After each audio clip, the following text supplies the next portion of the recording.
हम इन चीज़ों को छोड़कर अपनी आखिरत और कब्र की तैयारी की तरफ तवज्जो दें, जो हमारी ज़िम्मेदारी है, जो हमसे पूछा जाना है, जो हमारे मरने के बाद हमसे सवाल होने हैं कि हज़रत साहब क्या करके आया दुनिया के अंदर, क्या लेकर आया नामा अमाल के अंदर। तो किसी ने इस बात को समझाने के लिए ना बड़ी ज़बरदस्त मिसाल दी। उसने कैसे समझाया?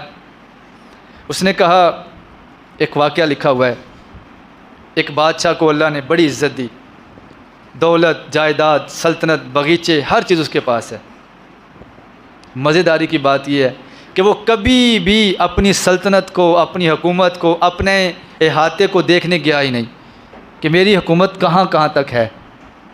एक दिन बैठे बैठे उसका दिल किया और उसने कहा कि अपने वज़ीरों को, मशीरों को उसने बुलाया और बुलाकर कहने लगा कि यार मैंने ना अपनी हदूद और रकबा देखना है कि कहाँ तक मेरी हुकूमत है।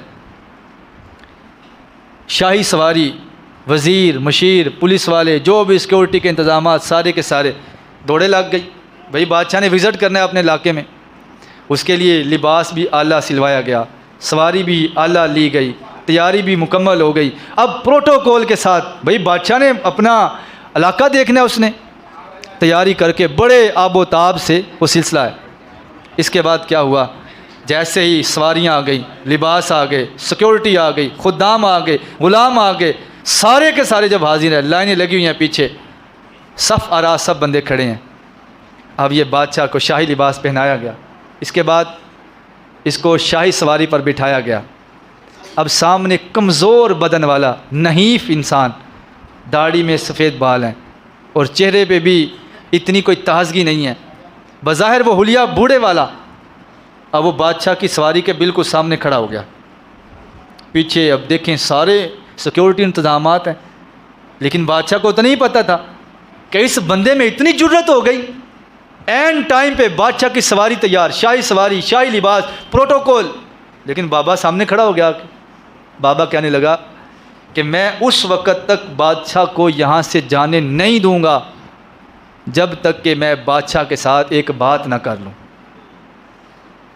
लेकिन बात यहाँ पर यह थी कि उस बंदे के जिस्म में हैबत और रोब था, वरना आप समझते हैं कि वो बाबे की क्या मजाल कि इस हाल में बाबा सामने खड़ा हो जाता आकर कि जब शाही सवारी है, शाही सूट है, पूरा प्रोटोकॉल है, सिपाही है, ग़ुलाम है, खुदाम है, सारा सिलसिला है। बादशाह की जुर्रत थी, उसकी बाबे की जुर्रत थी कि वो खड़ा हो जाता, लेकिन बाबे के जिस्म में रोब था, शक्ल में हैबत आ रही थी। उसने कहा कि मैं बादशाह से जब तक बात नहीं करता बादशाह यहाँ से जा नहीं सकता। बादशाह ने कहा कि यार जाने दो, साइड पे उसको साइड पे करो। लेकिन उसने घोड़े की लगाम को पकड़ा कि बादशाह बात तो मैंने करनी है और तेरे कान में करनी है, और तू उस वक्त तक यहाँ से नहीं हिल सकता जब तक मैं तुझसे बात ना कर लूँ। उसका मज़ीद रोब बादशाह पर तारी हो गया।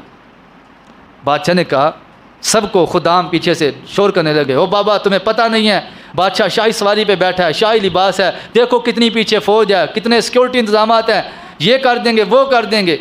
लेकिन बादशाह पे रोब तारी होता जा रहा था। तो बादशाह ने कहा इसको आगे आने दो। पीछे से आवाज़ों को बादशाह ने खामोश करवाया, भाई रुक जाओ, मुझे इसकी बात सुनने दो, क्या कहना चाहते हैं। जैसे ही वो बुज़ुर्ग आगे आए, पाँव रखा और साथ ही बादशाह के कान के करीब होकर कहने लगे, बादशाह मैं मलकुल मौत अलैहिस्सलाम हूँ और तेरी रूह कब्ज़ करने आया हूँ। क्या इंतज़ाम है, क्या प्रोटोकॉल है, खुद्दाम जनाब, सिपाही जनाब, पैसे बोरियां के बोरी, दिरहम दिनार, और बादशाह आबो ताब के साथ जनाब, वो तो अपनी सल्तनत देखने जा रहा है। सेठ जी को फ़िक्र थी, एक एक के 10-10 कीजिए, मौत आ गई हज़रत साहब, अब जान वापस कीजिए। अब बादशाह कहने लगा कि यार मुझे थोड़ी सी मोहलत दे दो, मैं ये सारे का सारा निज़ाम अपने बेटे को सपुर्द करके ना उसे समझा दूँ कि निज़ाम तुमने कैसे चलाना है।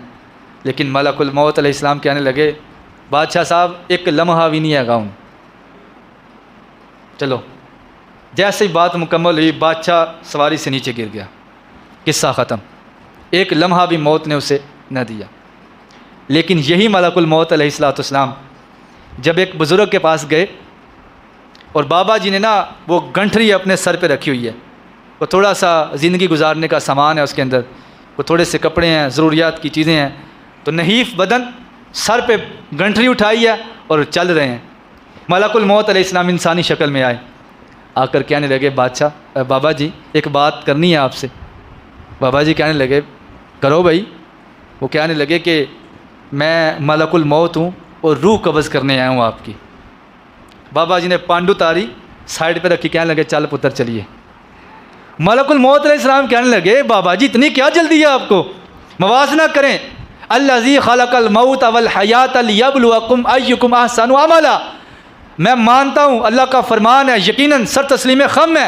अल्लाह ने मौत को इसलिए पैदा किया, अल्लाह देखे बंदा क्या कर रहा है, बंदा किधर बाजी मार रहा है, किधर उठता बैठता है, क्या कर रहा है। वो रसूलुल्लाह से गद्दारी तो नहीं कर रहा, अल्लाह के अहकामात को पमाल तो नहीं कर रहा, क्या मुसलमानों के साथ बगावत तो नहीं कर रहा, ज़मीनों पे कब्ज़े, प्लाटों पे कब्ज़े, जायदाद पे कब्ज़े तो नहीं कर रहा ये बंदा। अल्लाह ने मौत को पैदा किया, इंसान अपने अंदर में रहे और ये फैसला करे कि मौत मुझे एक दिन आनी आनी है और मैंने तैयारी क्या की है। मलकुल मौत अलैहिस्सलाम कहने लगे बाबा जी ठहर जाओ, इतनी क्या जल्दी है, क्या ठहर जाए ज़रा। तो कहने लगे बेटा मैंने तो सारी ज़िंदगी तैयारी ही अपनी मौत की है, मैं तो इसी इंतज़ार में फिर रहा था कब मुझे बुलावा है, कब मैं निकल चलूँ, मैं तो इसी इंतज़ार में हूँ, चलो बेटा चलते हैं। मलकुल मौत अलैहिस्सलाम कहने लगे बाबा जी अल्लाह का पैगाम है वो सुन लें, फिर आप जैसे कहते हैं ना वैसे कर लेते हैं। एक बादशाह की मौत आपने ज़हन में रखनी है और एक ये मौत आपने ज़हन में रखनी है। फिर क्या हुआ, मलकुल मौत अलैहिस्सलाम कहते हैं कि बाबा जी अल्लाह का पैगाम ये है कि बाबा जी जैसे चाहेंगे ना वैसे ही इनकी मौत आएगी, जैसे बाबा जी चाहेंगे, चाहत इनकी होगी और उस चाहत पर जब अमल होगा ना फिर तूने इनकी रूह कब्ज़ करनी है। बादशाह उधर क्या कह रहा है कि मलकुल मौत अलैहिस्सलाम को थोड़ा टाइम दे दें, मैं अपने बच्चे के सपुर्द कर दूं ये सारा निज़ाम, वो पीछे से चला सके। और मलकुल मौत अलैहिस्सलाम ने कहा नहीं हज़रत साहब चलो टाइम हो गया। अगले ही लम्हे वो बादशाह ज़मीन पे पड़ा है, वो शाही सवारी, वो पूरा प्रोटोकॉल, वो जनाब सिक्योरिटी इंतजामात, बादशाह का शाही लिबास, शाही सवारी, सब का सब दरे का दरा रह गया। दिला गाफिल ना हो यकदम ये दुनिया छोड़ जाना है, बगीचे छोड़ कर खाली ज़मीं अंदर समाना है। तेरा नाजुक बदन बाई जो लेटे सेज फूलों पर, ये होगा एक दिन बेजा इसे कीड़ों ने खाना है। इसलिए ऐसा ना हो। अब क्या हुआ, बाबा जी कहने लगे जब पुत्र ऐना टाइम है ना तो ठीक है मैंने फिर वज़ू कर लैन दे, तो नमाज जो मैं शुरू करनी है ना सिर सजदे रखांगा तो मेरी रूह कब्ज़ कर ले, मेरी रूह उस वक़्त कब्ज़ कर लेना। कमाल ज़िंदगी बाबा जी की। और मौत आई मनपसंद जैसी ख्वाहिश थी, क्यों, किरदार सुथरा था, ज़िंदगी को गुजारा इसलिए था कि मेरी मौत मेरे सर पे खड़ी है, किसी भी टाइम आ सकती है और मैंने दुनिया से जाना ही जाना है। और जब मैंने दुनिया से जाना है ऐसा ना हो पीछे से कोई लेबल लगता हो, पीछे से कोई बुराई हो रही हो, नहीं मैंने पाकीज़ा ज़िंदगी। जब बाबा जी ने वज़ू किया, नमाज को पढ़ने लगे, जब सर सजदे में रखा, मलकुल मौत अलैहिस्सलाम ने उसी वक्त रूह को कब्ज़ कर लिया, पूरे इलाके में शोर पड़ गया। वो देखो बाबा ज़िंदगी की बाजी जीत कर दुनिया से चला गया है।